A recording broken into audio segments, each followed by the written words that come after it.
porque que é o primeiro que imos a comezar a notar? Bernardo, que consecuencias pode ter, por exemplo, a situación do petróleo e do gas? Pois a clave está nun punto moi concreto do mapa. Imos velo, imos situalo, é o estreito de Hormuz. Este paso marítimo, superestreito, dai o nome, entre Irán e Omán. Por aí pasa case o 20% do petróleo que se consome no mundo. Virían sendo uns 20 millóns de barrís de petróleo cada día. Se Irán bloquea este estreito, o prezo do petróleo dispárase. De feito, o barril de Brent, que é o de referencia en Europa, xa escalou ata os $77 e podería chegar ata os $100. E que problema temos en España? Pois que importamos case todo o petróleo. Non é tanto un problema de subministración, porque só o 5% do cru que compramos nós pasa por esa zona, senón de prezo.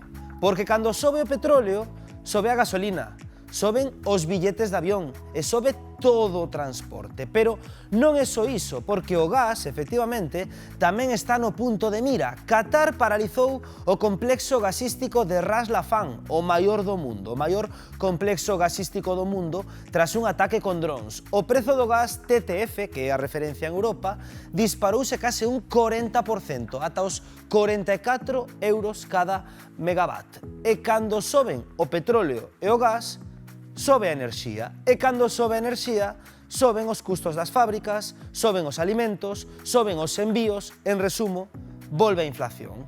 Falamos dun conflito a 5.000 kilómetros que afecta a todos no peto. Imos velo tamén cunha nova crise de prezos, Óscar. Desde logo, Bernardo, isto afecta a todos e probablemente dos primeiros que se dan contas deste tipo de subas, como por exemplo pode ser a do petróleo e a dos combustibles, son os transportistas. Nos estamos aquí con Silvia Chaves, que é a presidenta de Vieiros, a Unidade Galega de Transportistas.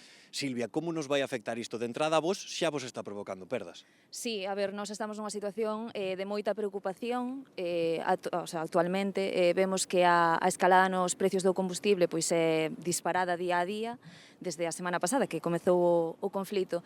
E entón vivimos con moita preocupación porque, bueno, nos recorda un poquinho as situacións pasadas, como pasou coa guerra de Ucrania, que levou as empresas de transporte, levounos a unha situación de bloqueo total, pois eso, entrar en pérdidas, porque viñamos traballando con unhas tarifas que non eran acordes aos niveis do prezo do combustible e entón, bueno, pois eso, o vivimos con moita preocupación de poder ver. Con incerteza tamén de entrada porque aínda non se sabe ata cando pode ser isto. Sí, no, a ver, ao final é complicado, non, facer prediccións, pero claro, os eventos pasados pois fannos estar alerta e temerosos de que a subida pois sexa desmesurada e desproporcionada.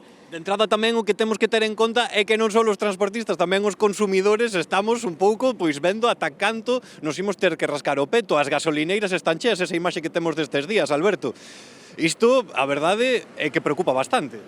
Sí, preocupa bastante, o particular preocupalle bastante porque ve que cada vez que vai a gasolinera o gasol está máis elevado e a nos preocupanos moito porque o problema que ten a suba do carburante é que a estrutura que temos de empresas de transporte non é quen de repercutir de forma tan inmediata ou tan acelerada nas tarifas que ten cos seus clientes a subida brusca do carburante, non? Entón, nos aquí o que queremos é públicamente facer un chamamento a sensatez por parte dos cargadores, dos que contratan transporte, porque se non queren que a situación poida chegar a un conflito como no ano 2022 co tema da guerra de Ucrania, que está moi reciente, pois van ter que ser sensatos na actualización das tarifas e tamén na rapidez, na celeridade na actualización de tarifas.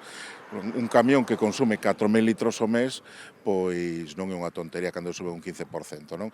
A un turismo, por tanto, un particular tamén que o nota en que lle costa máis viaxar ao seu centro de traballo. E desde logo que todas esas subas provocan eso, pois sobre todo a incerteza na xente, a suba de todas as mercadorías que transportan. Compañeiros, esta é a situación que nos narraron tamén, así está a cousa de momento.